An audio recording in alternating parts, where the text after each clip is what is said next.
할렐루야. 하나님을 사랑하는 마음으로 주일에 예배하기 위해 나오신 사랑하는 모든 성도님들 진심으로 환영합니다. 우리 옆에 계신 분들 한번 인사하면 좋겠습니다. 잘 오셨습니다. 은혜 많이 받으십시오. 한번 인사하겠습니다. 잘 오셨습니다. 참 반갑습니다. 잘 오셨습니다. 잘 오셨습니다. 은혜 많이 받으십시오. 잘 오셨습니다. 참 감사합니다. 잘 오셨습니다. 감사합니다. 오늘따라 성도님들 얼굴이 더 밝은 것 같습니다. 너무 감사합니다. 이제 우리의 마음을 모아서 거룩하신 하나님 앞에 예배로 나아가도록 하겠습니다. 보라, 하나님은 나의 구원이시라. 내가 신뢰하고 두려움이 없으리니 주 여호와는 나의 힘이시며 나의 노래시며 나의 구원이심이라. 아멘. 모든 존귀와 영광을 받으시기에 합당하신 아버지 하나님, 거룩한 주님의 날에 우리를 이 자리로 인도하여 주시며 주님의 임재 가운데 예배하게 하시니 감사드립니다. 이 시간에 오직 예수 그리스도의 보혈을 의지하여 주님 앞에 담대히 나아갑니다. 이 예배를 통하여 오직 주님만이 홀로 영광 받아주시고 주님을 향한 믿음과 주님께서 주시는 용기와 그리고 성령의 충만함으로 우리를 가득 채워 주시옵소서. 우리의 영혼과 육신이 새로운 힘을 얻고 회복하며 주님께서 주시는 참된 평안과 은혜를 누리게 하여 주시옵소서. 예배 시종을 주님께 온전히 맡기오며 살아계신 주 예수 그리스도의 이름으로 기도드리옵나이다. 아멘.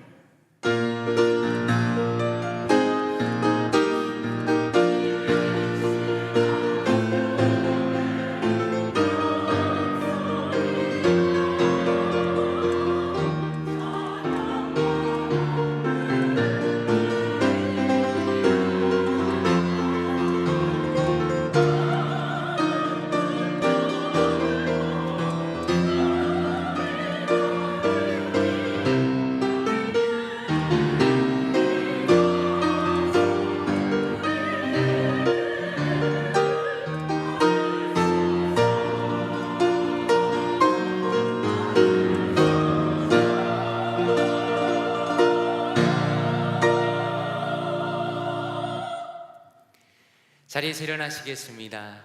찬송가 202장 하나님 아버지 주신 책은 함께 찬양 드리겠습니다.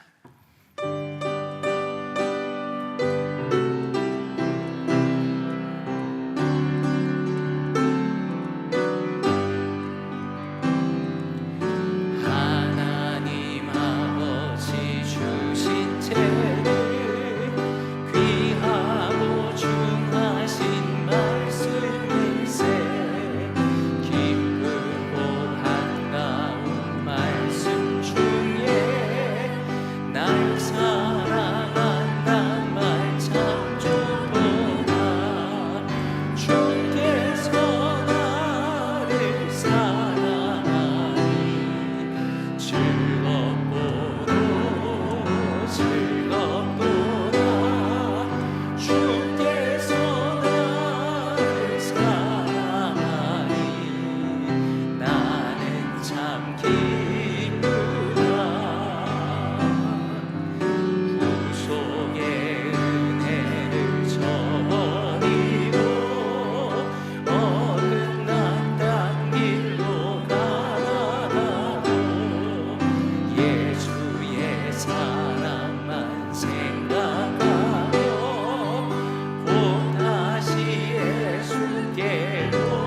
나는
십자가 위에서 죽으셨네. 주께서 나를 사랑하니 즐겁고 즐겁도다. 주께서 나를 사랑하니 나는 참 기쁘다. 주 예수 날 사랑하시오니 마귀가 놀라서 물러가네. 주 나를 이렇게 사랑하니 그 사랑 어떻게 보답할까. 주께서 나를 사랑하니 즐겁고 즐겁도다.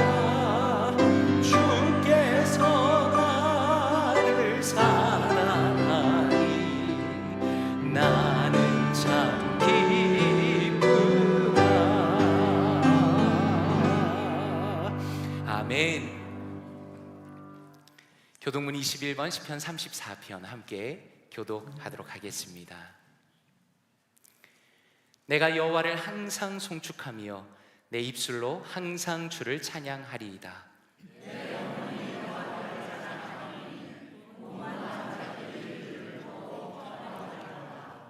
나와 함께 여호와를 광대하시다 하며 함께 그의 이름을 높이세.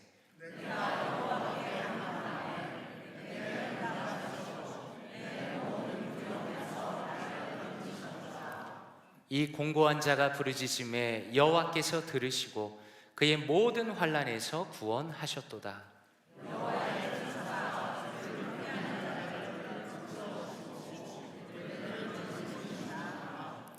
너희는 여호와의 선하심을 맛보아 알지어다. 그에게 피하는 자는 복이 있도다.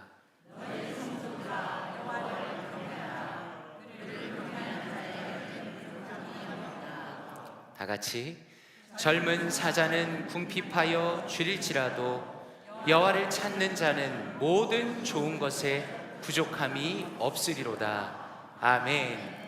사도신경으로 우리의 신앙을 함께 고백하도록 하겠습니다. 전능하사 천지를 만드신 하나님 아버지를 내가 믿사오며 그 외아들 우리 주 예수 그리스도를 믿사오니 이는 성령으로 잉태하사 동정녀 마리아에게 나시고 본디오 빌라도에게 고난을 받으사 십자가에 못 박혀 죽으시고 장사한 지 사흘 만에 죽은 자 가운데서 다시 살아나시며 하늘에 오르사 전능하신 하나님 우편에 앉아 계시다가 저리로서 산자와 죽은 자를 심판하러 오시리라. 성령을 믿사오며 거룩한 공예와 성도가 서로 교통하는 것과 죄를 사하여 주시는 것과 몸이 다시 사는 것과 영원히 사는 것을 믿사옵나이다. 아멘. 자리에 앉아주시기 바랍니다. 원유성 장로님 예배를 위해 대표로 기도하시겠습니다.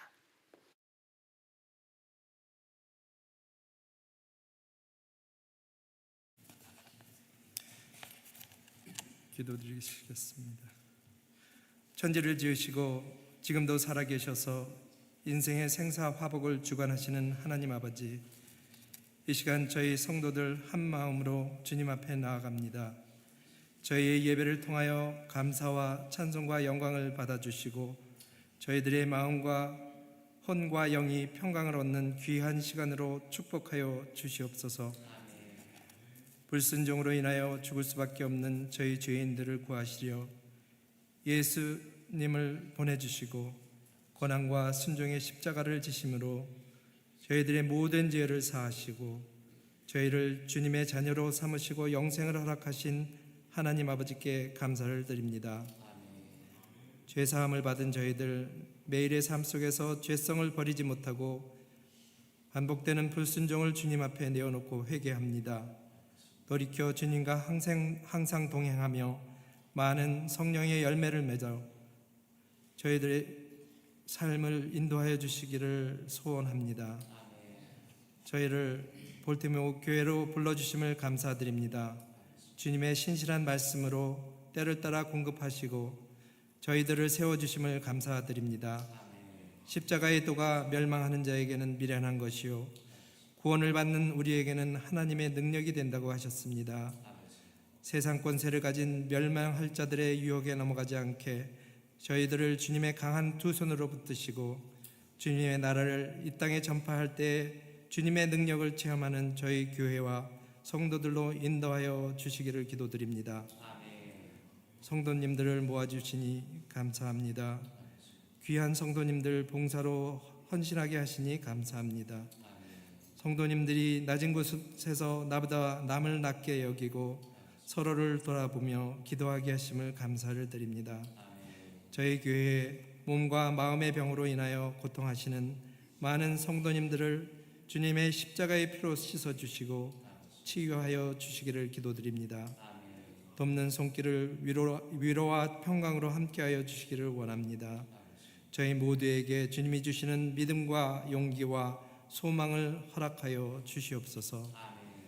금요일부터 시작되는 주기의 부흥회를 허락하여 주시니 감사합니다.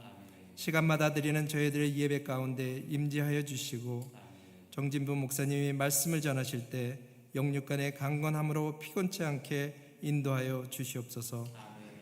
이를 위하여 순서마다 준비하는 목사님들과 성도님들께 성령 충만으로 채워주시고 모든 성도님들이 기도로 준비하게 함께하여 주시옵소서. 말씀을 통하여 주님의 참 진리를 사모하게 하시고 참된 믿음으로 주님을 만나는 귀한 시간들을 허락하여 주시옵소서. 주님의 마음과 성령으로 저희들의 마음을 채워주시고 주님이 기뻐하시는 참된 교회와 성도로서의 직분을 능히 감당하게 인도하여 주시옵소서. 다음 주일은 안수집사와 권사 투표를 위하여 공동의회로 모입니다. 예수님을 삶의 주님으로 모시고 주님의 부름에 응답하여 8주 동안 교제하며 주님의 말씀을 나누었습니다. 모두가 귀하고 신실하신 집사님들이 볼티모어 교회와 성도를 섬기기로 작정하실 때 성령 충만을 허락하여 주시고 성도님들의 많은 지지와 격려로 세워지게 하여 주시고 성도님들 앞에 겸손한 마음으로 설 때에 낙심하는 자 없도록 은혜를 베풀어 주시기를 기도드립니다. 이 시간 주님의 말씀을 기다립니다. 주님을 통하여 목사님을 통하여 선포하시는 말씀 가운데 예수님을 만나게 인도하여 주시고 저희들의 마음밭이 옥토가 되어 주님의 말씀을 받고 많은 열매 맺는 저희가 되게 인도하여 주시옵소서. 귀하신 주님의 영광을 보게 하시고 저희 안에 세상이 줄 수 없는 평강으로 채워주시기를 소원합니다. 예배를 위하여 돕는 할렐루야 찬양대의 정성어린 찬양을 받아주시고 여러 모양으로 돕는 손길들을 축복하여 주실 줄 믿습니다. 길이요 진리요 생명이신 예수 그리스도의 이름으로 기도드립니다.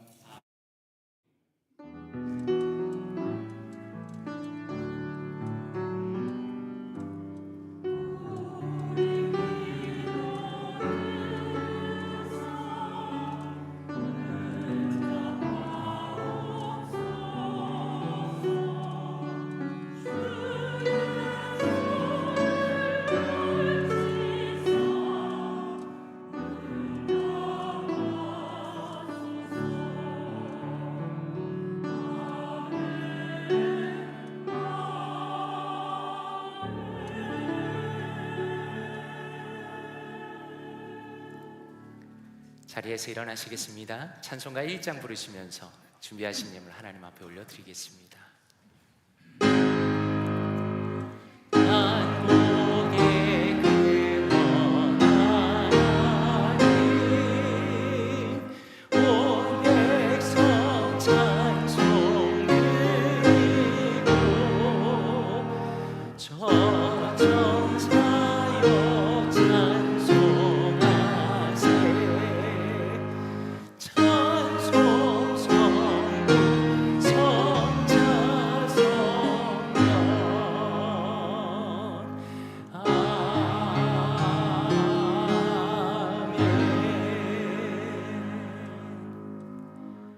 사랑과 은혜가 충만하신 아버지 하나님, 한 주간의 우리의 모든 삶을 살피시고 보호하시며 우리를 지키시고 돌보신 주님의 놀라운 은혜에 진심으로 감사드립니다.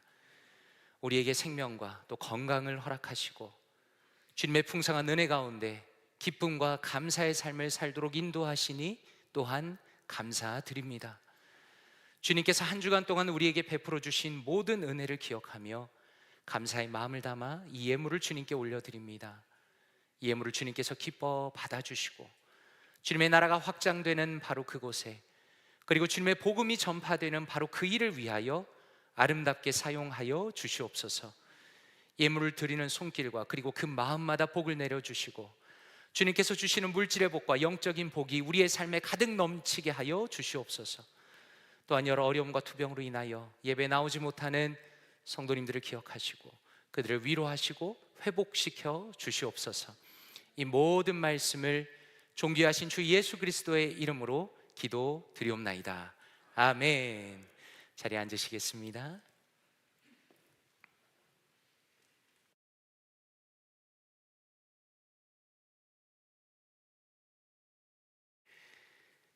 교회 앞에 광고 말씀 올리도록 하겠습니다.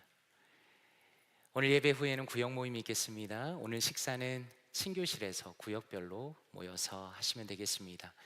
그리고 이후에 지정된 장소로 이동해서 구역 모임을 진행하시면 되겠습니다. 그리고 오늘 점심 식사는 저의 장모님이신 백정자 권사님께서 섬기십니다. 귀한 사랑이 진심으로 감사드립니다. 10월 12일 주일에는 안수 집사 권사 임직 투표를 위한 공동의회가 있을 예정입니다. 성도님들께서 보실 수 있도록 후보가 되신 집사님들의 사진과 또 기본적인 정보를 지난주에 이미 나눠드렸습니다. 이번에 후보가 되신 집사님들은 당회에서 논의한 끝에 후보로 추천되신 분들이시고 그리고 무려 2달 동안의 피택 훈련 과정을 성실하게 잘 감당하셨습니다. 이번 주 수요일에는 당회 인터뷰가 있을 예정입니다. 후보가 되신 집사님들을 위해서 많이 기도해 주시고 또 주님께서 기뻐하시는 아름다운 투표가 될 수 있도록 함께 기도해 주시면 감사하겠습니다. 그리고 선거를 잘 진행하기 위해서 선거관리위원들을 임명하였습니다. 기본적으로 시무장로님들이 들어가시고 조은기 장로님, 김진일 장로님, 강알렉스 집사님, 김혜성 집사님, 박경식 집사님, 김용모 집사님, 김칠성 집사님, 문대원 집사님, 이서구 집사님께서 선거를 도우시도록 하겠습니다. 예배 후에 바로 104호실로 모여주시면 감사하겠습니다. 가을 부흥회가 이번 주 금요일 저녁부터 주일까지 진행할 예정입니다. 신앙의 본질로 돌아가라 라는 주제로 종교개혁의 핵심 원리인 솔라 시리즈를 가지고 제가 직접 말씀을 전할 예정입니다. 특별히 이번 부흥회를 통해서 기독교의 신앙의 그 본질을 새롭게 배우고 또 은혜를 누리시는 모든 성도님들 되시면 좋겠습니다. 그리고 성도님들 주변에 은혜를 사모하는 분들이 계시다면 함께 참여하시면 그것도 참 좋겠습니다. 10월 19일 주일 예배 후에는 정기 재직회가 있습니다. 함께 기억하시고 꼭 참석을 부탁드립니다. 그리고 마지막으로 아쉬운 시간을 가지려고 합니다. 정재국 형제가 해군에 입대하게 되면서 이번 주가 당분간 마지막 주일이 되었습니다. 재국 형제는 정한근 집사님 그리고 김명남 집사님의 첫째 아들입니다. 괜찮으면 재국 형제 앞으로 잠깐 나와줄 수 있을까요? 예, 앞으로 서면 좋겠습니다. 예, 우리 재국 형제는 참 귀한 믿음의 형제고 또 당분간 헤어지게 돼서 너무 아쉬운 마음입니다. 오랫동안 함께 기도했는데 이번 주에 이제 시카고에 있는 해병 훈련소로 입대하게 되었습니다. 이 시간에 우리 통성으로 같이 한번 기도하기 원합니다.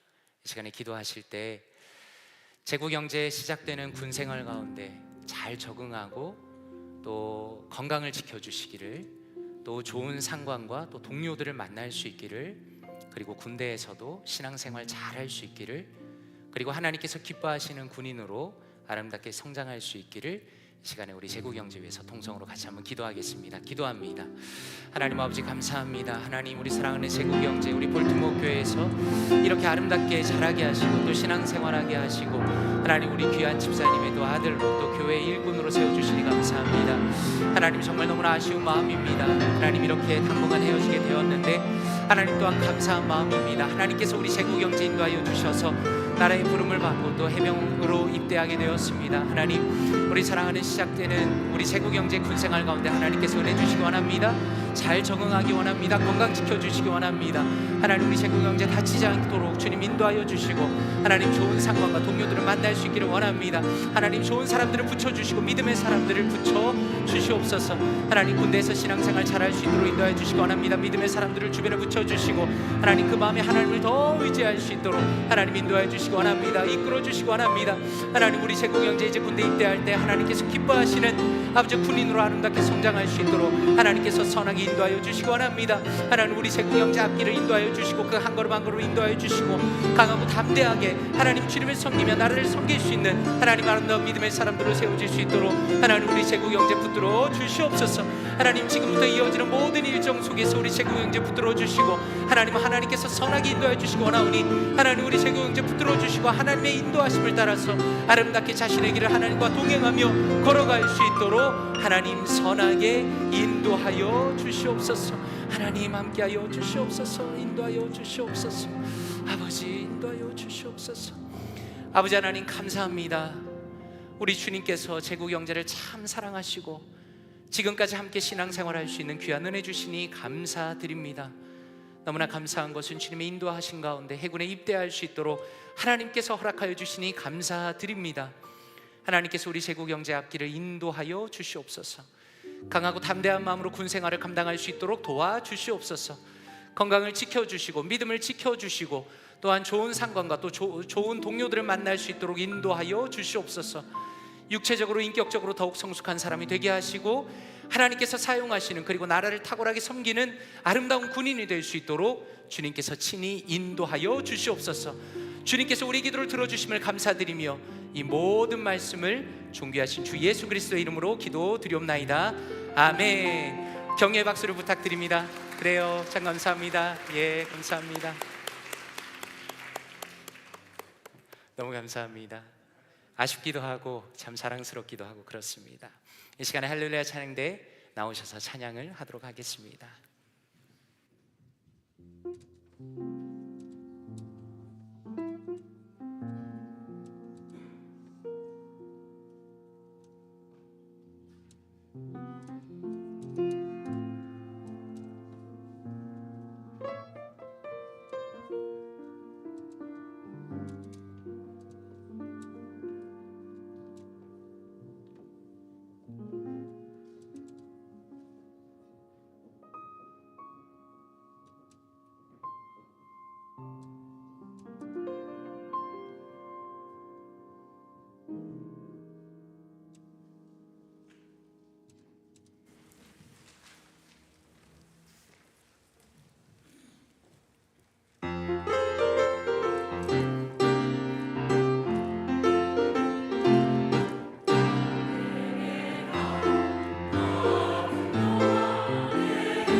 아멘. 하나님께 영광의 박수를 올려드리겠습니다.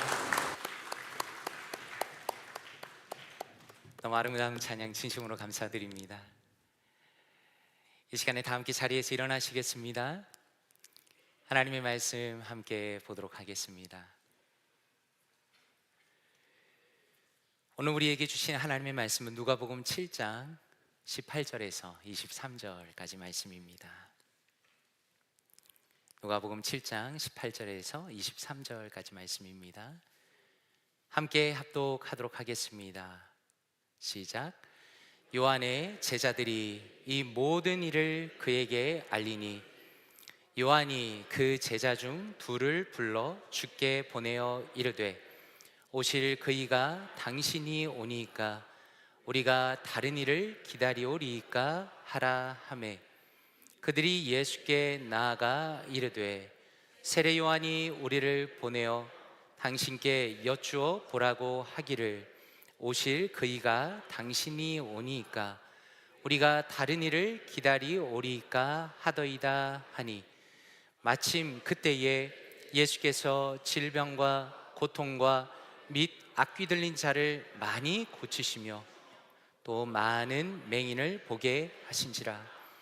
예수께서 대답하여 이르시되 너희가 가서 보고 들은 것을 요한에게 알리되 맹인이 보며 못 걷는 사람이 걸으며 나병 환자가 깨끗함을 받으며 귀 먹은 사람이 들으며 죽은 자가 살아나며 가난한 자에게 복음이 전파된다 하라. 누구든지 나로 말미암아 실족하지 아니하는 자는 복이 있도다 하시니라. 아멘. 자리에 앉으시겠습니다. 말씀을 위해서 기도하도록 하겠습니다. 아버지 하나님 감사합니다. 거룩한 주님의 날에 존귀한 주의 말씀을 듣게 하시니 감사드립니다. 진리의 말씀을 통하여 우리의 마음을 환하게 밝혀주시고 우리의 내면의 가장 깊은 곳을 만져주시며 성령 하나님의 놀라운 역사를 경험하게 하심으로 주님의 모습을 그대로 닮아가는 복된 시간 되게 하여 주시옵소서. 이 모든 말씀을 존귀하신 주 예수 그리스도의 이름으로 기도드리옵나이다. 아멘. 나로 말미암아 실족하지 아니하는 자, 나로 말미암아 실족하지 아니하는 자라는 제목으로 하나님의 말씀 전하도록 하겠습니다. 한 유튜브 채널에서 영상을 하나 보았습니다. 이혼 관련 상담을 5만 명 넘게 진행했다는 한 변호사의 영상이었습니다. 위기에 처한 부부들의 경험을 바탕으로 사람들에게 조언을 해주는 아주 유익한 영상이었습니다. 이분의 말씀에 따르면 한국의 이혼율이 IMF 이후에 아시아 1위로 올라갔고 여전히 세계적으로 높은 편에 속한다라고 합니다. 그런데 이 변호사께서 여러 사람들을 상담하면서 느낀 것 중에 하나는 사람들이 이혼하게 되는 이유 중에 하나가 서로를 향한 지나친 기대감 때문이다라는 것을 발견했다는 겁니다. 물론 사람들이 결혼을 하면서 기대감을 가지는 것은 너무나 당연한 일일 것입니다. 그런데 문제는 자신만의 기준을 가지고서 서로를 향해서 지나친 기대를 하기 때문에 관계가 어려워진 경우가 종종 있다는 겁니다. 예를 들어서 결혼하기 전에 빚이 있었는데 배우자가 그것을 갚아주는 것을 당연하다고 생각했다가 그것이 이루어지지 않았을 때 문제가 생긴다는 겁니다. 또 예를 들어서 청소나 빨래 같은 집안일들을 당연히 상대방이 해줄 것으로 생각을 했는데 또 그것이 실제로 그렇지 않을 때의 갈등이 심해진다는 겁니다. 또 예를 들어서 정서적인 기대도 마찬가지라는 겁니다. 상대방이 늘 나를 지켜주고 또 나만 생각해 줄 것이다 라는 기대가 지나치게 커지기 때문에 상대방이 조금만 다른 방향으로 관심을 보이면 큰 배신감을 느낀다는 겁니다. 물론 부부 사이에 어느 만큼의 기대를 가질 수 있는가는 절대로 쉬운 문제라고 말할 수는 없을 것입니다. 그러나 그럼에도 불구하고 특별히 자신만의 기준을 가지고 지나치게 상대방을 압박하면 결국에는 관계에 큰 어려움을 겪게 된다는 것을 다시 한번 배울 수가 있었습니다. 그렇다면 성도님들은 어떠십니까? 굳이 부부 사이가 아니다 할지라도 혹시 누군가에게 기대감을 가지고 있었는데 실망하신 적은 없으셨습니까? 그리고 더 나아가서 혹시라도 신앙생활을 하시면서 어떤 사람이나 어떤 일에 대해서 실망하신 적은 없으셨습니까? 오늘 말씀은 자신의 영적인 여정 속에서 큰 실망을 경험한 세례 요한에 대한 이야기와 어떻게 해야 그 실망을 극복할 수 있을까에 대한 중요한 영적인 교훈을 담고 있는 말씀입니다. 오늘 말씀 18절에 보니 이렇게 말씀합니다. 요한의 제자들이 이 모든 일을 그에게 알리니 라고 말씀합니다. 여기서 요한이라는 사람이 누구인가? 성경에는 요한이라는 이름을 가진 사람이 여러 명 등장합니다. 예수님의 제자 중에 한 명도 요한이었고 예수님의 제자인 베드로의 아버지의 이름도 요한이었습니다. 그런데 여기서 말하는 요한이라는 것은 세례 요한을 의미하는 것입니다. 아마 성도님들께서는 세례 요한을 기억하실 겁니다. 세례 요한은 예수님의 친척입니다. 예수님보다 6개월 정도 먼저 태어난 사람입니다. 원래 세례 요한의 어머니는 아기를 임신할 수 없을 만큼 나이가 많았는데 하나님께서 능력을 주시고 그 아들을 선물로 주신 겁니다. 그리고 세례 요한은 부모님이 아니라 하나님께서 천사를 통해서 그의 이름을 지어 주셨습니다. 천사가 그에 대해서 어떻게 예언하였는가? 누가복음 1장 17절에 보니 이렇게 말씀합니다. 그가 또 엘리야의 심령과 능력으로 주 앞에 먼저 와서 아버지의 마음을 자식에게 거스르는 자를 의인의 슬기에 돌아오게 하고 주를 위하여 세운 백성을 예비하리라 라고 말씀합니다. 우리가 이 말씀을 통해서 알 수 있는 것은 무엇인가? 하나님께서는 세례 요한을 이 땅에 보내시고 예수님께서 사역하실 수 있도록 미리 준비시키셨다는 겁니다. 세례 요한의 사명이라는 것은 사람들의 마음을 돌이켜서 회개하도록 하고 궁극적으로 예수님을 믿도록 하는 것이 세례 요한의 인생의 가장 중요한 사명이었습니다. 그렇다면 오늘 말씀에서 이 모든 일을 그에게 알렸다라는 것이 무슨 의미인가? 여기서 이 모든 일이라는 것은 예수님께서 그동안 사람들을 위해서 하신 일을 의미하는 겁니다. 다시 말해서 아픈 자들을 찾아가시고 그들을 고치시고 회복시킨 일을 의미하는 겁니다. 세례 요한에게는 제자들이 많이 있었는데 그들이 세례 요한에게 예수님의 사역의 상황을 알려주었습니다. 그렇다면 이렇게 질문할 수 있겠죠. 왜 세례 요한은 직접 와서 보지 않고 제자들이 알려주어야 했는가? 그것은 지금 이 사람이 감옥에 갇혀있기 때문입니다. 예수님 당시에는 로마 제국의 지배를 받고 있었는데 로마 제국의 방식은 그들이 정복한 땅에다가 분봉왕이라는 왕을 세우는 겁니다. 그리고 그들이 로마를 대신해서 정복한 지역을 다스리도록 했습니다. 그런데 그 중에 헤롯 안티파스라는 사람이 있었습니다. 그런데 이 사람은 악인인데 자기 동생의 아내를 빼앗아서 결혼을 했습니다. 그래서 누가복음 3장 19절과 20절에 이렇게 말씀합니다. 분봉왕 헤롯은 그의 동생의 아내 헤로디아의 일과 또 자기가 행한 모든 악한 일로 말미암아 요한에게 책망을 받고 그 위에 한 가지 악을 더하여 요한을 옥에 가두니라 라고 말씀합니다. 세례 요한은 하나님의 사명에 충실한 사람이었습니다. 헤롯이 정치적으로 정말 높은 지위에 있는 사람이었지만 그럼에도 불구하고 그의 죄를 책망하면서 회개를 촉구합니다. 그래서 그 결과로 감옥에 갇히게 되었습니다. 그런데 19절에 보니 이렇게 감옥에 있는 요한이 예수님을 향해서 묻고 있는 겁니다. 요한이 그 제자 중 둘을 불러 주께 보내어 이르되 오실 그이가 당신이 오니까 우리가 다른 일을 기다리오리까 하라 하매 라고 말씀합니다.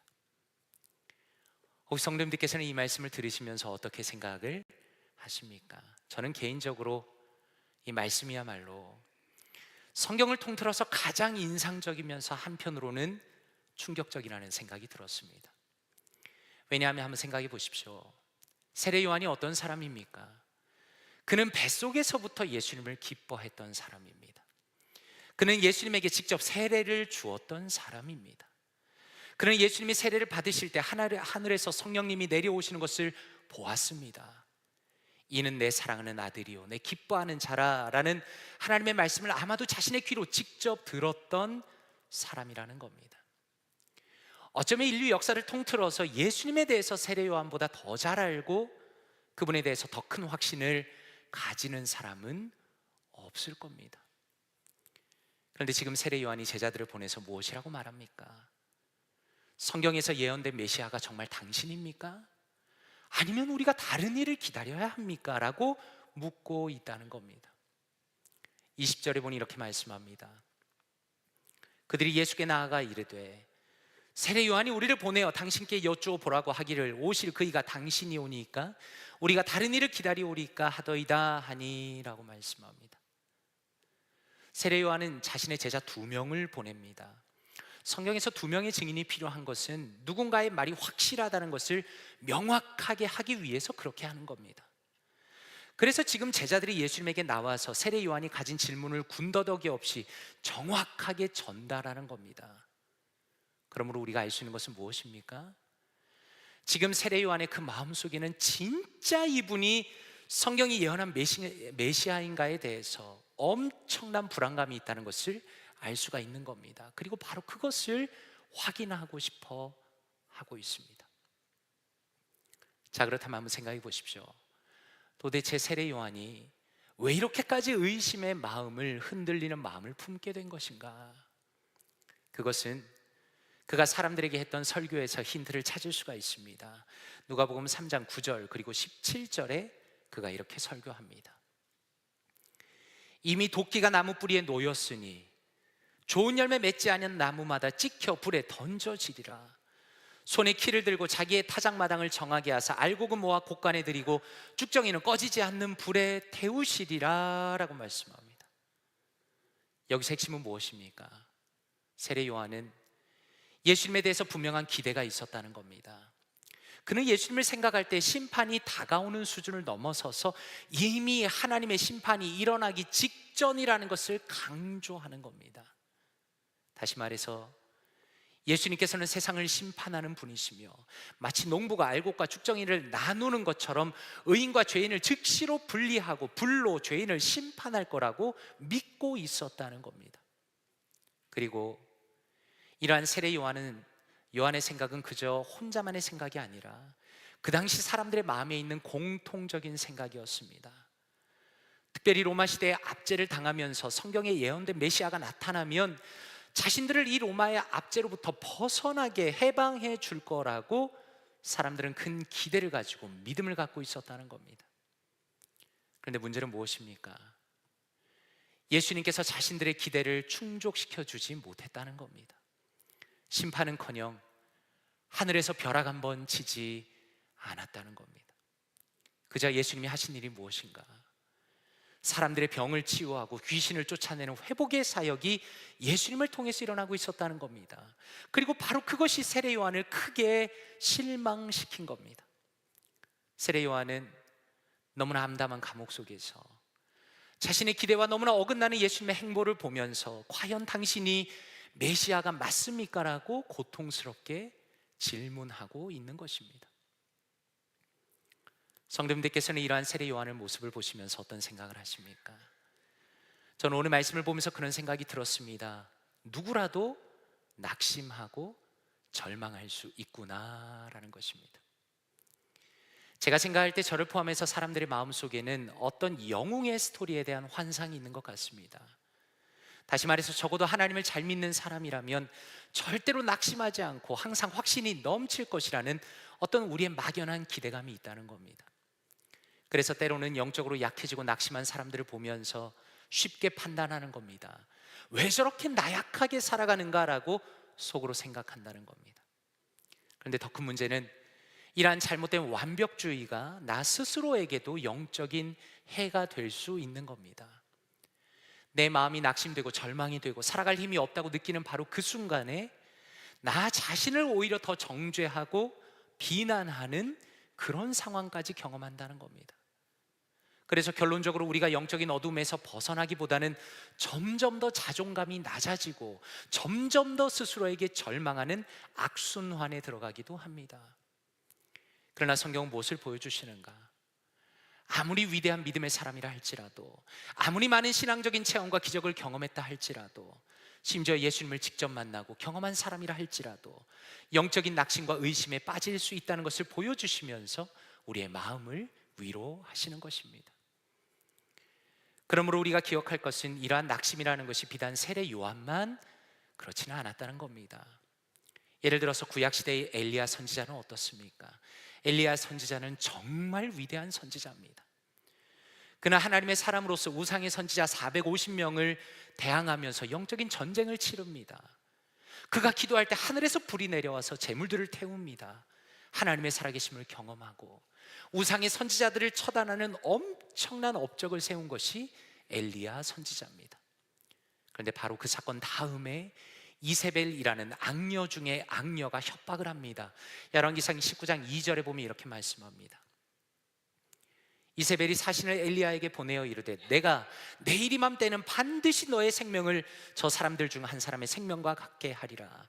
그렇게 하지 아니하면 신들이 내게 벌 위에 벌을 내림이 마땅한지라 라고 말합니다. 다시 말해서 이세벨이 엘리야를 협박할 때 내가 너를 내일 반드시 죽이겠다라고 협박을 하는 겁니다. 그리고 이 협박 하나로 인해서 엘리야가 완전히 무너집니다. 그는 광야로 도망을 칩니다. 심신이 완전히 지쳐버립니다. 그리고 무엇이라고 하나님께 말하는가? 열왕기상 19장 4절 이렇게 말합니다. 자기 자신은 광야로 들어가 하룻길쯤 가서 한 로뎀 나무 아래에 앉아서 자기가 죽기를 원하여 이르되 여호와여 넉넉하오니 지금 내 생명을 거두시옵소서. 나는 내 조상들보다 낫지 못하나이다 라고 말합니다. 믿음의 영웅이었던 엘리야였지만 그도 사람이기 때문에 얼마나 마음이 낙심하고 두려웠는지, 차라리 자신의 생명이 여기서 끝나면 좋겠다는 깊은 절망을 느꼈다는 겁니다. 그러므로 성경이 말씀하시는 것은 우리가 살아가면서 경험하는 슬픔과 절망이라는 것은 어떤 의미에서 너무나 당연하다는 겁니다. 그리고 더 나아가서 우리가 하나님의 말씀을 통해서 이것을 당연하다고 받아들일 때 오히려 우리에게 진정한 소망이 있는 것입니다. 지난주 수요일에 뉴시티 교리문답에서 주기도문을 강의하였습니다. 그런데 저는 개인적으로 참 마음에 와닿는 것이 오늘날 우리에게 일용할 양식을 주시옵고 라는 부분이었습니다. 예수님께서는 우리에게 기도를 가르쳐 주시면서 오늘이라는 말과 일용할이라는 말을 2번을 넣으셨습니다. 다시 말해서 예수님께서 가르쳐 주신 그 기도 안에는 우리에게 주어지는 오늘 하루가 강조되어 있는 것이고 단 하루라도 우리가 주님을 떠나서는 살아갈 수 없다는 것을 우리에게 가르쳐 주시는 겁니다. 시편 20편 7절에 보니 이렇게 말씀합니다. 어떤 사람은 병거, 어떤 사람은 말을 의지하나 우리는 여호와 우리 하나님의 이름을 자랑하리로다 라고 말씀합니다. 우리의 인생 가운데 의지할 수 있는 분은 오직 여호와 하나님 한 분뿐이시며 여호와 하나님만이 우리의 힘이 되신다는 겁니다. 그러므로 성경이 우리에게 요구하는 것은 바로 이러한 믿음을 가지고 주님의 도우심을 매일마다 구하며 절망의 순간을 이겨내라 라고 말씀하시는 것입니다. 그리고 더 나아가서 인간은 얼마든지 낙심하고 넘어질 수 있다라는 사실 때문에 우리가 우리 자신만이 아니라 다른 이들을 위해서도 기도해야 하는 중요한 이유가 되는 것입니다. 한번 생각해 보십시오.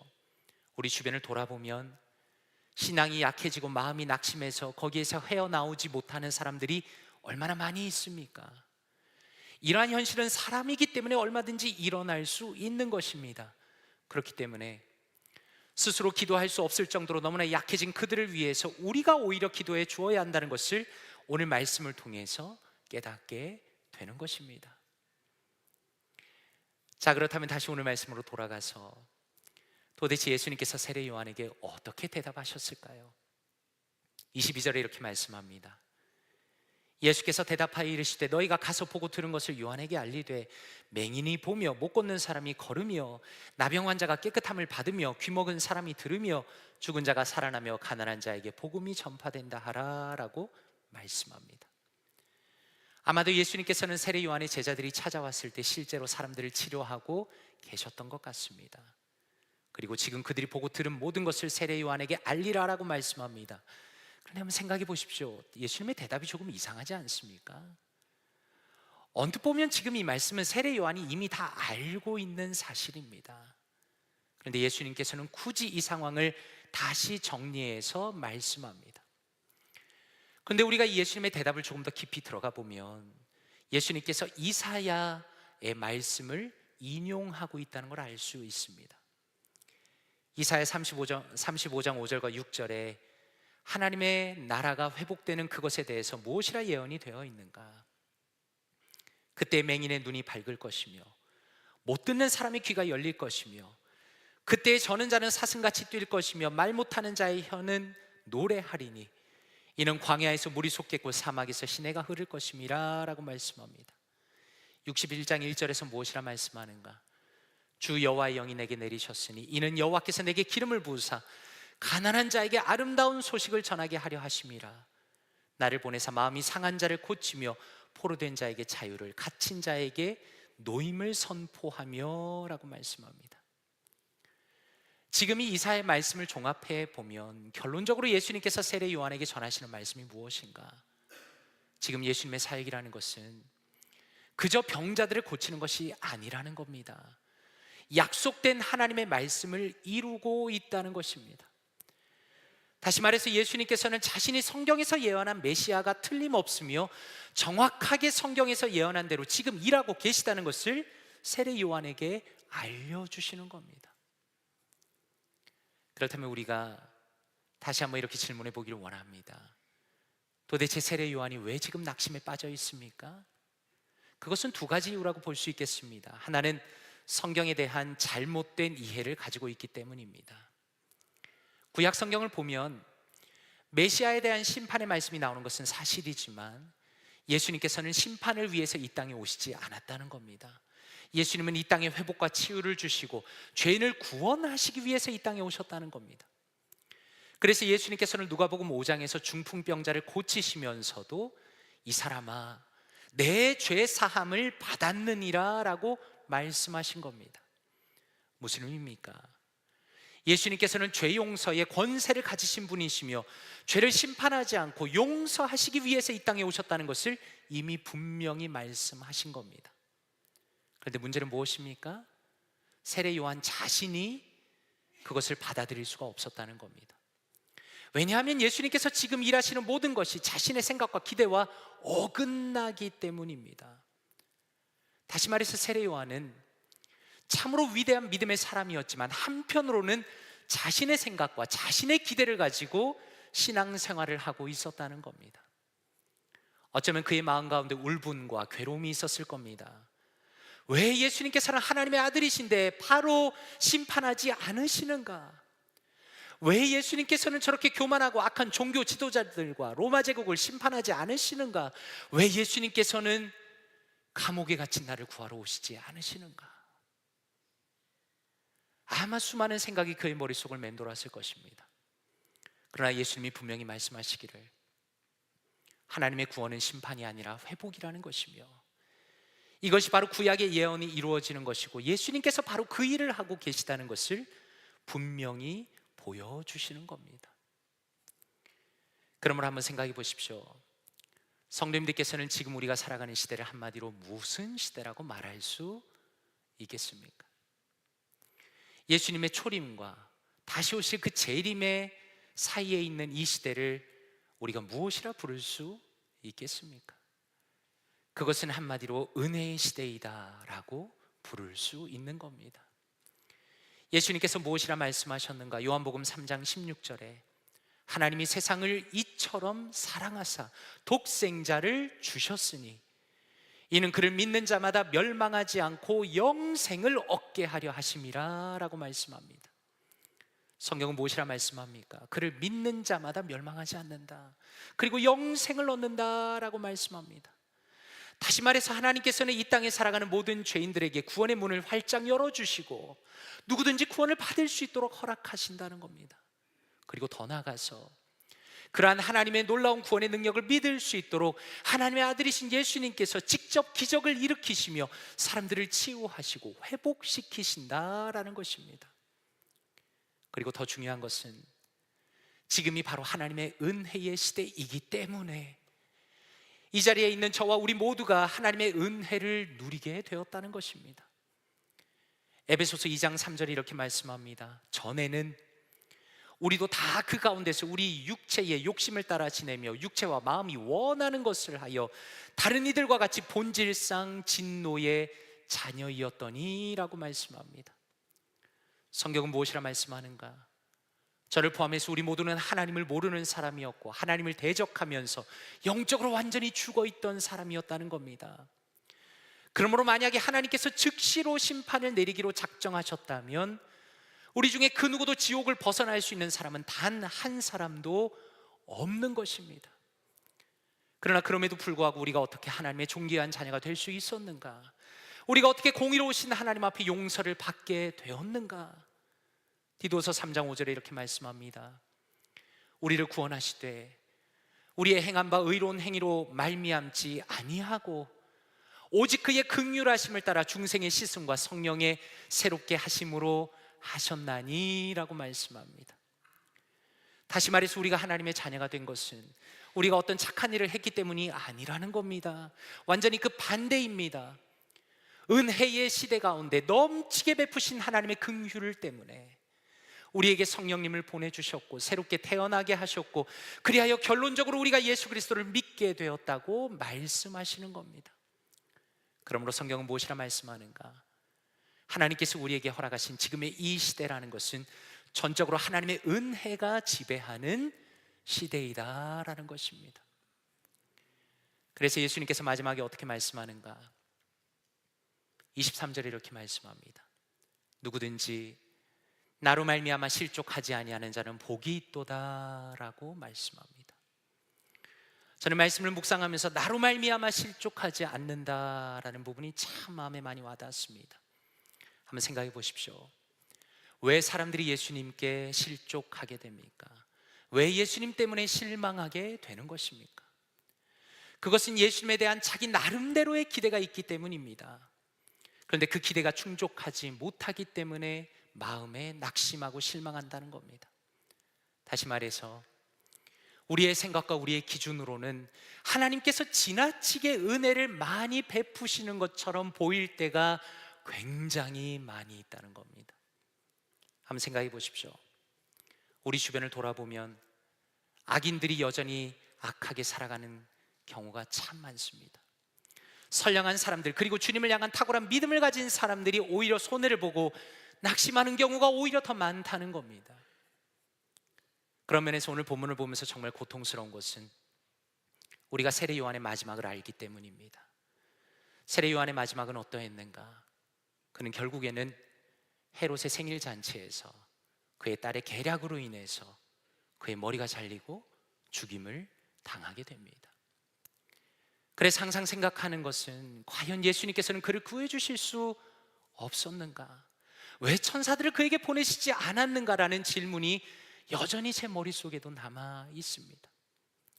그러나 성경은 여전히 말씀하시기를 이 시대는 하나님께서 넉넉하게 은혜를 베푸시는 시대이며 하나님께서는 그분의 진노와 벌을 최대한 미루시며 하나님께서는 여전히 악인을 사랑하시고 그들이 돌아오기를 기다리신다는 겁니다. 베드로후서 3장 9절에 이렇게 말씀합니다. 주의 약속은 어떤 이들이 더디다고 생각하는 것 같이 더딘 것이 아니라 오직 주께서는 너희를 대하여 오래 참으사 아무도 멸망하지 아니하고 다 회개하기에 이르기를 원하시느니라 라고 말씀합니다. 이것이 바로 아버지 하나님의 마음이라는 겁니다. 우리가 하나님의 일하심의 그 신비에 대하여 모든 것을 알 수는 없습니다. 주님께서는 마지막 심판의 날에 이전에 죄인들이 주님께 돌아올 수 있도록 최대한 인내하시고 기다리시는 겁니다.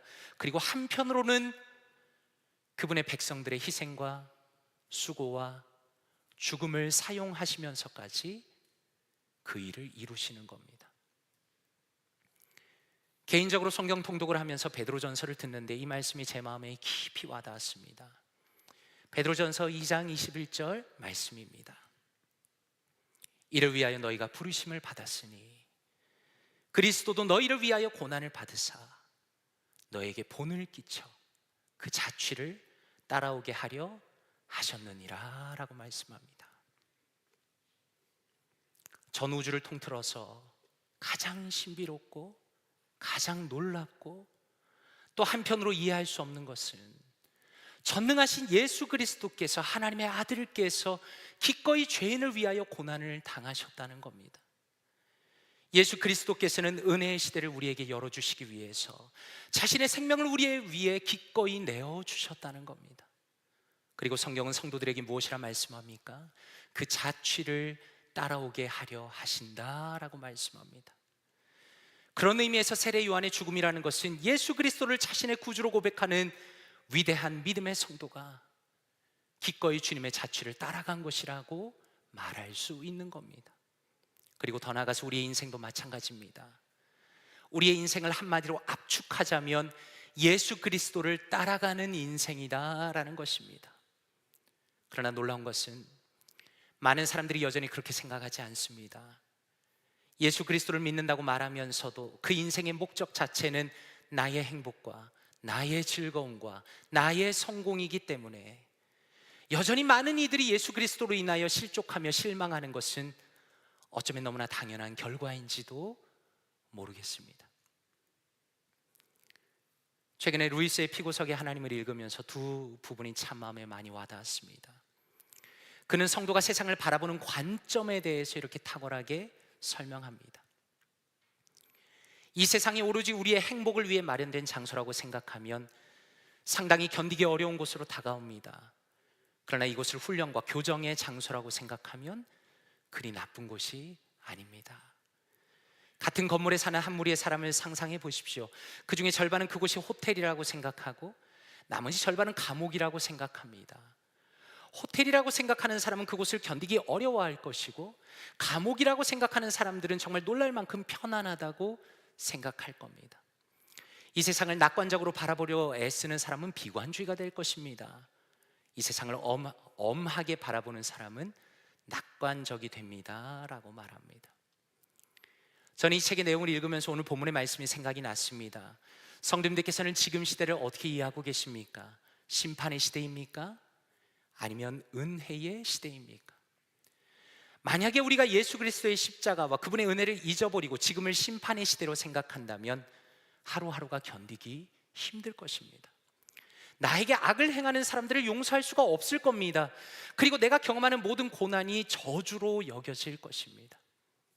그러나 만약에 우리가 성경적으로 지금을 은혜의 시대로 이해한다면 하나님의 놀라운 구원의 역사에 대하여 감사하며 살아갈 수 있을 것입니다. 나 같은 죄인을 하나님께서 구원하셨다는 것을 감사할 수 있을 것이고, 그리고 내 곁에 있는 그 악인이라 할지라도 하나님께서 구원해 주시기를 간절히 기도할 수 있을 겁니다. 세상이 죄악으로 망가져 있는 것은 사실이지만, 그러나 우리에게 가끔이라도 찾아오는 그 행복한 순간을 하나님께 진심으로 감사하며 살아갈 수 있을 것입니다. 그러므로 간절히 바라기는 오늘의 말씀이 우리의 마음 가운데 위로가 되기를 원합니다. 하나님께서는 우리의 연약함과 의심을 이해하시고 받아주시며 우리에게 새롭게 힘을 주시는 분이심을 기억하기를 원합니다.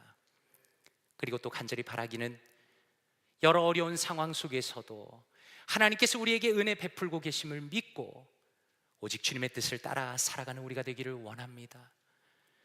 나의 행복과 나의 세상적인 성공을 뛰어넘어서 오직 예수 그리스도의 모습을 닮아가며 말씀에 순종함으로 하나님의 뜻과 또 하나님의 일을 이루어 가시는 사랑하는 모든 성도님들 되시기를 주님의 이름으로 축원드립니다. 함께 기도하겠습니다. 이 시간에 말씀을 묵상하시면서 함께 기도하기 원합니다. 먼저 기도하실 때 아버지 감사합니다. 주님께서 저에게 넘치는 은혜를 베푸시며 예수 그리스도를 통하여 주님의 자녀 삼아주시니 감사합니다. 주님께서 저에게 베푸신 사랑이 얼마나 놀라운 것인지를 평생 동안 매일마다 더 깊이 알아가고 감사하고 감격하도록 저를 이끌어 주시옵소서. 또한 기도하실 때 아버지 하나님, 예수 그리스도의 십자가의 길과 그분의 자취를 따라가기 원합니다. 주님의 마음으로 다른 일을 위하여 기도하는 제가 되게 하여 주시옵소서. 악인이라도 용서하고 오히려 그의 구원을 위하여 기도하게 하여 주시옵소서. 예수 그리스도께서 그러하셨던 것처럼 말씀에 순종하며 주님의 뜻을 따라 살아가는 복된 인생 되게 하여 주시옵소서. 이 시간에 말씀을 묵상하시면서 통성으로 기도하겠습니다. 기도합니다. 아버지 하나님 감사합니다. 하나님 감사합니다. 하나님께서 우리에게 은혜를 베풀어 주시며 예수 그리스도를 우리에게 보내주시고 하나님을 알지도 못하고 하나님을 만나지도 못하고 하나님을 대적하던 우리를 구원하여 주시니 감사합니다. 하나님께서 우리 사랑하는 성도님들과 저의 마음 가운데 성령 하나님을 보내주시며 우리를 붙들어 주시며 주님의 자녀 삼아주시니 감사합니다. 하나님의 존귀한 아들을 이 땅에 보내주시며 십자가의 가장 잔인한 모습으로 못 박으심으로 하나님 우리의 죄를 대신하여 주님을 아버지여 만나게 하시고 하나님 우리의 죄를 대신하여 주님께서 고난받으심으로 우리가 하나님의 자녀되게 하시니 감사합니다. 하나님의 놀라운 은혜, 하나님의 놀라운 사랑, 주님께서 우리에게 베푸신 그 놀라운 은혜가 얼마나 대단한 것이며 얼마나 놀라운 것인지를 우리가 우리의 삶 가운데 깊이 깨닫게 하여 주시옵소서. 하나님 우리의 마음 가운데 주님의 사랑을 알아가기 원합니다. 주님의 말씀을 읽을 때마다, 주님께 기도할 때마다, 아버지 주님 앞에 나아갈 때마다 예수 그리스도를 통하여 베풀어 주신 그 하나님의 은혜가 얼마나 크고 놀라운 것인지를 하나님 우리의 심령 가운데 깊이 알아갈 수 있도록 주여 도와주시옵소서. 하나님 그리하여 우리가 예수 그리스도의 십자가 길과 그분의 자취를 따라가기 원합니다. 하나님 때로는 우리의 기대가 예수님에 대한 기대가 헛된 것이어서 하나님 우리의 마음이 절망하고 슬퍼할 때가 있지만 그러나 우리가 주님의 자취를 따라가기 원합니다. 십자가의 길을 따라가기 원합니다. 하나님 우리가 하루하루 믿음으로 주님을 의지하면서 일용할 양식을 구하면서 하나님께서 우리를 위해서 보여주신 그 길을 믿음으로 담대히 걸어가기 원하오니 하나님 우리를 인도하여 주시옵소서. 우리를 이끌어 주시옵소서. 오늘 하루가 지날수록 하나님 앞에 예배를 드릴수록 하나님 우리가 예수 그리스도의 아름다운 모습을 닮아가는 사람들이 되기 원합니다. 주여 십자가의 자취를 따라가는 사람들이 되기 원합니다. 하나님 참으로 주님께서 기뻐하시는 하나님 성경이 우리에게 제시하시는 아름다운 신앙생활을 걸어가기 원합니다. 그리하여 우리가 오히려 더 주님 우리 가운데 행복을 누리기 원합니다. 주님께서 우리 사랑하신다는 사실 때문에 하나님 모든 환경 속에서도 우리를 이끄신다는 그 사실 때문에 주님을 바라보며 주님을 기뻐하며 주님의 믿음의 길을 걸어갈 수 있도록 하나님 우리 사랑하는 성도님들과 저희의 인생을 붙들어 주시옵소서. 하나님 함께하여 주시옵소서. 하나님 은혜를 더하여 주시옵소서. 이 시간에 한 번 더 기도하기 원합니다. 이 시간에 기도하실 때 우리 주변에 연약한 분들을 위해서 기도하기 원합니다. 먼저 우리 우성원 장로님을 위해서 기도하면 좋겠습니다. 장로님이 이틀 전에 앰뷸런스를 타고 911에 병원으로 들어가셨습니다.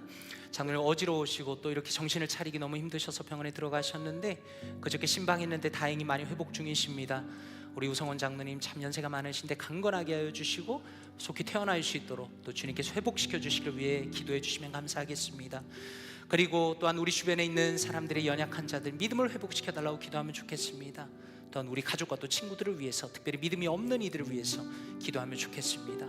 그리고 부흥회와 안수집사 권사투표를 위해서 기도하면 좋겠습니다. 부흥회를 통해서 교회가 영적으로 풍성해지도록 그리고 모든 안수집사 권사 후보들이 더욱 주님을 닮은 사람으로 십자가의 길을 걸어가는 사람으로 아름답게 교회를 섬기는 사람들로 세워지기를 그리고 투표 가운데 하나님의 은혜를 경험하며 모든 성도들이 기쁨을 누리게 해달라고 이 시간에 통성으로 우리 연약한 자들과 또 부흥회와 또 안수집사 권사 후보들을 위하여 통성으로 기도합니다. 기도하겠습니다.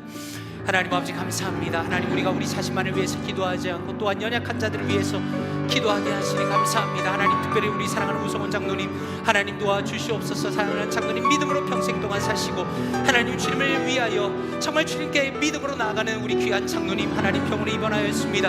하나님 사랑하는 장로님을 회복시켜 주시옵소서. 강건케 하여 주시옵소서. 하나님 장로님 마음에 원하는 것처럼 주일날 나와서 주님 앞에 예배하며 기도할 수 있도록 세워주시고 사랑하는 장로님 마음 가운데 주여 용기와 희망을 더하여 주시옵소서.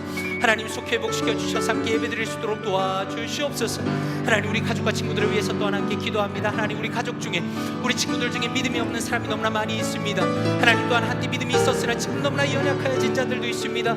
주여 그들은 스스로를 위하여 기도할 수 없으나 우리가 그들을 위하여 기도하기 원합니다. 주여 그들에게 성령의 충만함 허락하시며 말씀을 깨닫게 하시며 그들의 마음이 돌아오게 하시며 하나님 참 우리 주변에 잃어버린 영혼들이 아버지 우리의 기도를 통하여 하나님의 역사를 통하여 돌아올 수 있도록 주여 역사하여 주시옵소서. 하나님 폴티모 교회 우리 부흥회 가운데 하나님께서 해주시기 원합니다. 하나님의 부흥회를 통하여서 우리 교회가 영적으로 새로워지기 원합니다. 하나님을 새롭게 발견하기 원합니다. 하나님 영적인 주님의 원리가 하나님 우리 가운데 하나님 정말로 새로워지기를 원합니다. 하나님 우리가 죽어있던 영혼이 있다면 살아나게 하시고 하나님 잠들어있던 영혼이 있다면 깨어지게 하시고 깨어나게 하시고 오직 주님의 하나님의 은혜와 하나님의 능력과 말씀의 능력을 경험할 수 있도록 도와주시옵소서. 하나님 감사합니다. 우리 볼티모어 교회 가운데 귀한 안수 집사 권사국들을 세워주시니 감사합니다. 하나님, 이들이 더욱 주님을 닮은 사람들이 되기 원합니다. 십자가의 길을 걸어가는 사람들이 되기 원합니다. 하나님, 아름답게 교회를 섬기는 사람들이 되기 원합니다. 하나님, 이들을 통하여 우리 볼티모어 교회가 새롭게 세워지게 하시며 하나님, 귀한 투표 가운데 하나님의 은혜를 경험하게 하시며 온 교회가 함께 기뻐하며 하나님의 역사를 경험하게 되는 놀라운 역사를 허락하여 주시옵소서. 하나님께서 선하게 인도하여 주시기 원합니다. 하나님께서 이끌어 주시기 원합니다. 오 주여, 우리 교회를 주님께 맡겨드립니다. 하나님, 우리의 모든 것을 주님께 맡겨드리오니 하나님께서 선하게 인도하여 주시며 교회의 주인 되신 주님께서 우리를 이끌어 주시옵소서. 하나님을 신뢰하며 나아갈 때 하나님께서 우리의 모든 기도를 들으시고 선하게 인도하시며 가장 아름다운 주님의 뜻을 이루어 주시옵소서. 하나님께서 인도하여 주시옵소서. 하나님, 함께하여 주시옵소서. 인도하여 주시옵소서. 사랑과 은혜가 풍성하신 아버지 하나님, 감사합니다.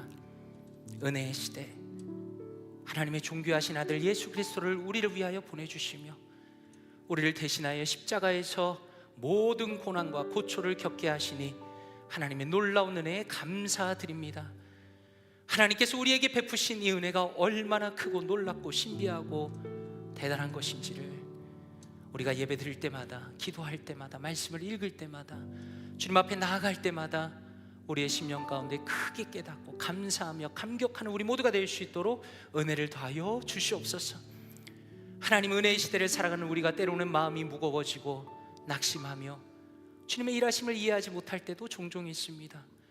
연약한 우리를 위로하여 주시고 하나님, 우리에게 맡겨진 십자가의 길을 담대히 걸어갈 수 있도록 인도하여 주시옵소서. 그리스도께서 먼저 그 길을 가신 그 길이 우리에게 너무나 선명하게 보이는데 하나님, 나를 희생하며 다른 사람들을 섬기며 예수 그리스도께서 행하셨던 그 모든 사랑과 섬김이 우리의 삶과 우리의 행동과 우리의 언어 가운데 나타날 수 있도록 인도하여 주시옵소서. 하나님, 특별히 우리 사랑하는 우성원 장로님 강건케 하여 주시기 원합니다. 평생을 믿음으로 사시고 평생을 기도로 사신 우리 사랑하는 장로님 속히 회복시켜 주시고 빠른 시간 안에 함께 예배하며 함께 주님께 영광 돌려드릴 수 있도록 인도하여 주시옵소서. 이 모든 말씀 감사드리며 살아계신 주 예수 그리스도의 이름으로 기도드리옵나이다. 아멘. 다 함께 자리에서 일어나시겠습니다. 321장 날 대속하신 예수께 함께 찬양드리겠습니다.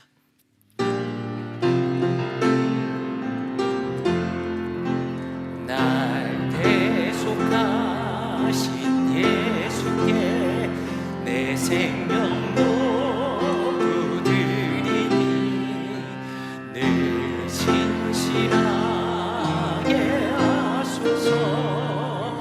내 구주 예수여, 나 구주 위해 살리라.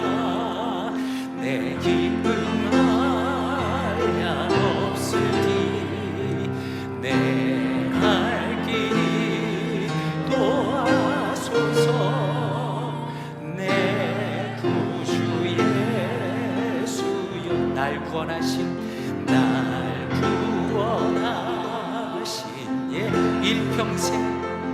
일평생을 의시하오니 날 영접하여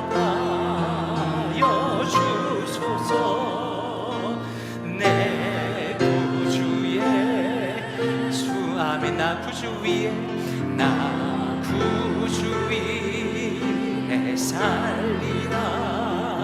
내 기쁨 하랴 없으니 내 갈 길이 도와소서.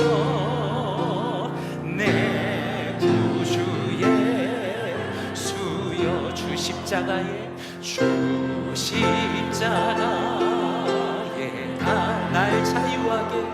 날 자유하게 내 몸과 마음을 주 위에 다스게 하. 우리 한번 두 손 들고 찬양합시다. 나 구주 위에 살리라. 내 기쁨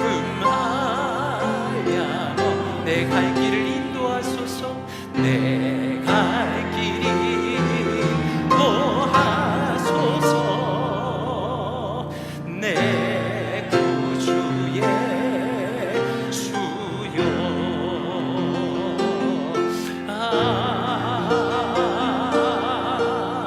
아멘.